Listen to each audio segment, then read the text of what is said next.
Have you ever wondered what games you should keep or you should lose? Find out here at Purge Reviews. Setup for the game is going to be fairly easy. You're going to take the scoring tiles up here and just randomize them and put them out. You can take the action tiles, shuffle them up, and put one on each random spot. Everybody's going to get 2 end-of-game scoring cards. They're going to choose one, discard the other, unknown to everybody else, and keep one. I'll come back to these at the end, but everybody will have 1 scoring card. Then you're going to take one of each of the starting cards. You're going to have these set up, and then everybody can pick one of these as their go. So if you're the last player, you pick a card, and then the next player can pick a card. So everybody's going to start with 1 card. Any card not taken, so like in a 4-player game, one of these cards will be left over. You just shuffle it back into the deck of cards. I'm going to start by teaching you how to do these action spaces over here. So we are going to zoom in on this spot right here, and I'll show you how this works. Everybody's going to start out with a number of discs in their color and 2 white ones. On your turn, you can place your disc on any of these open circle spots. For example, if you go in between 2 things, you can do one or both of those. Usually you'll do both if you can. In this case, you would get 1 wood and 1 cloth. If you were to go up in here, you would get 1 brick and 1 marble. That's very easy to do. When the next player goes, they can go anywhere that they want and activate the same. So this one will allow you to move a boat. This one will allow you to move a wagon. This will allow you to do some building. I'll get into these later. And this one will allow you to do artwork. This one allows you to contribute to the buildings up there. And I'll go through all these in detail. But you can put this anywhere you want, and you can activate one or both spots. If at any point you're unable to activate anything, you can always draw a card, an action card, and have that. After you play that, or before it, if you have an action card, you can play it to take the actions. And all of these cards will represent these different actions. So you might get them, like this one might let you do a move action, or a cloth, or get a brick, etc. Now the trick to the game is that if you want to, you can go on top of other ones. If I were to go on top, if green was able to go on top, green would be able to take both actions, and then red would be able to take both actions. And that will continue.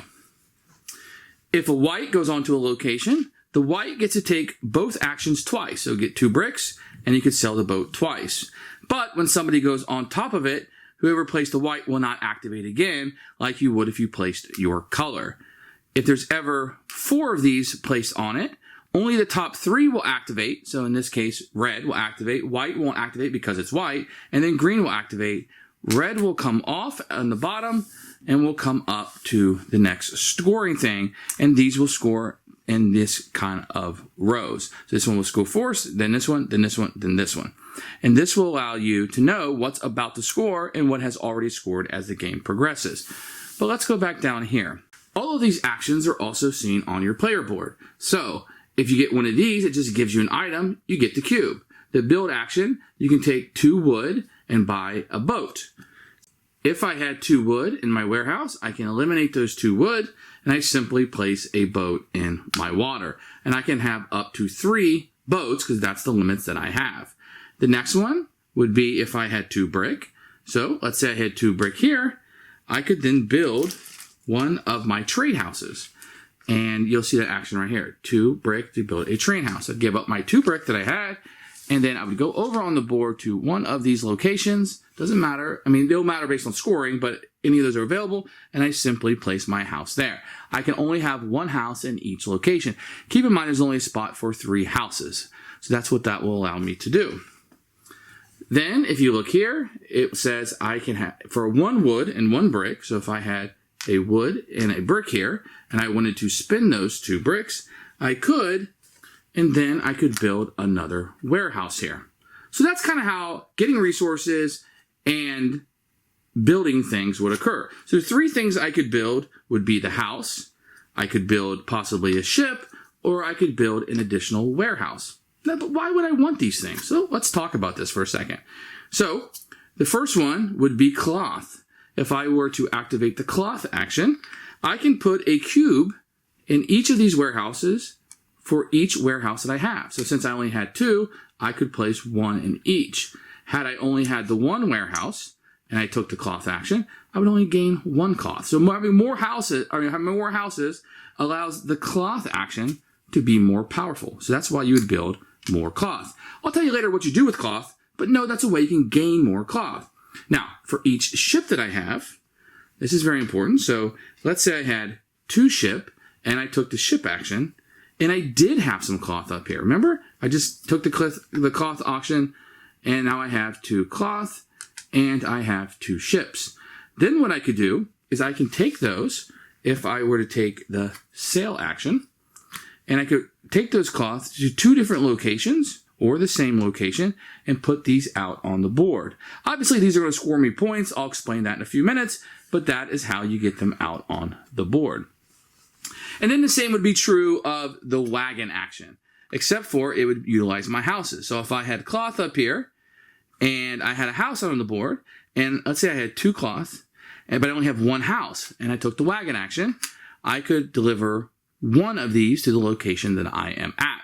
So the ships and the wagons work exactly the same, except for they go to different locations on the board. The ship requires me to have the ships, and the wagons require me to have the houses. The last possible action is the contribute space, which is the space with the hands. What that's going to allow me to do is to put goodies, either wood, brick, or stone, at these 3 locations. So if I took the contribute action, and let's say on my player board down here, I had, say, a brick and a wood. Based on my strategy, I could take one of my wood and either put it here, here, or here, based on what I'm trying to accomplish in the game. So that's how the different actions will work in the game. And what you're trying to do is score. And we'll look at this part of the board up here. So remember when I told you the bottom one, when 4 is put there, a token will come up here, and now we will score London. And each of these locations will score probably once per day. So you come down here to London, and you would see who had the most cloth. Whoever had the most cloth and London at the time of scoring will receive 3 victory points. Second place is 2, and third is 1. And you must have something here in order to score. Since there's nothing here, London won't score any points for anybody. But let's say red had one here. When it scored, then red would receive the 3 points, and nobody else would get second or third place. And as the game progresses, you're going to score each of these. So this one right here is art. So then you would look up to see who has the most artwork in all of the locations. Each of these will score differently. Here is Hamburg. When Hamburg scores, you will see who has the most cloth delivered to Hamburg.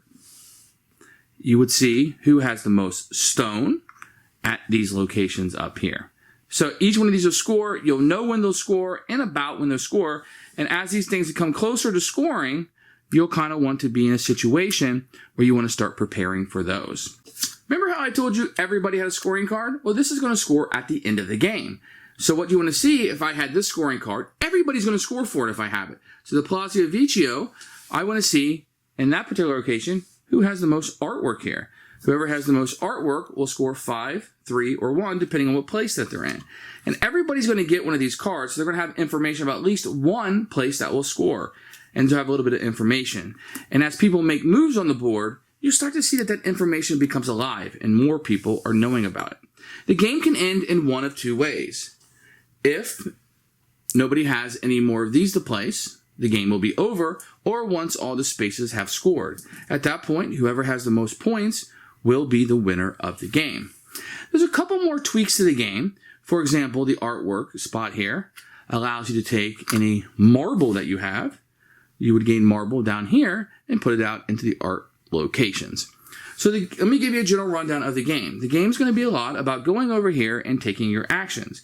Then, when you or somebody goes on top of you, you'll be able to take those actions again, keeping in mind what is going to score during the scoring rounds, but also what you know is going to score at the end of the game, or where you think people are going. You're trying to guess what scoring cards they have. It's a very fun game about utilizing the action spaces to get things into your personal warehouses, then getting them off your warehouses out onto the board to score points. The tricky part is that you don't know what's going to score at the end of the game necessarily. You'll know if you're playing a 4-player game, 25% of what's going to score. In addition, once these places score, they're not going to score again, theoretically, unless somebody's playing the end of game card. But there are also other ways. So even though Santa Maria del Fiore has already scored, the artwork might need to score later, or the bricks might help you score later. So there are reasons to keep going back there, even once the place scored. The game isn't complicated to play. Really, this is what's going on. I'm generating my resources over here. This is the why. Where do I want to place things? Where am I wanting to go in order to score the points? So it all comes together in a pretty darn good package. One of my favorite things over here is how do I maximize? You might need cloth and wood, but I'm only going to get that once. Where if I went over here, I could build and do a wagon twice because I have 2 of these there. So do you want the more powerful action? Or if you don't have the resources to build, there's no reason to go there. You might take a more less optimal position in order to do so. So it does give you some striking similarities of choices. Other people are competing for resources and where to be on the board. Now, for example, once this place starts out with artwork, no more artwork can go there. So do you rush there to be first, or is that going to be an important location at all? You don't know. But as the game starts piling on the cubes, and you see a lot of people going here, or you see one particular person going there, maybe their scoring card is there. And that's going to open up possibilities of you trying to guess a little bit about what will be the end game scoring. As you can tell, the track only goes to 49. There's not a lot of points to be scored. The games are extremely tight. But that works out well for the game. It's a very well designed game, very fun to play, and gives you a lot of options. And that's Calimala.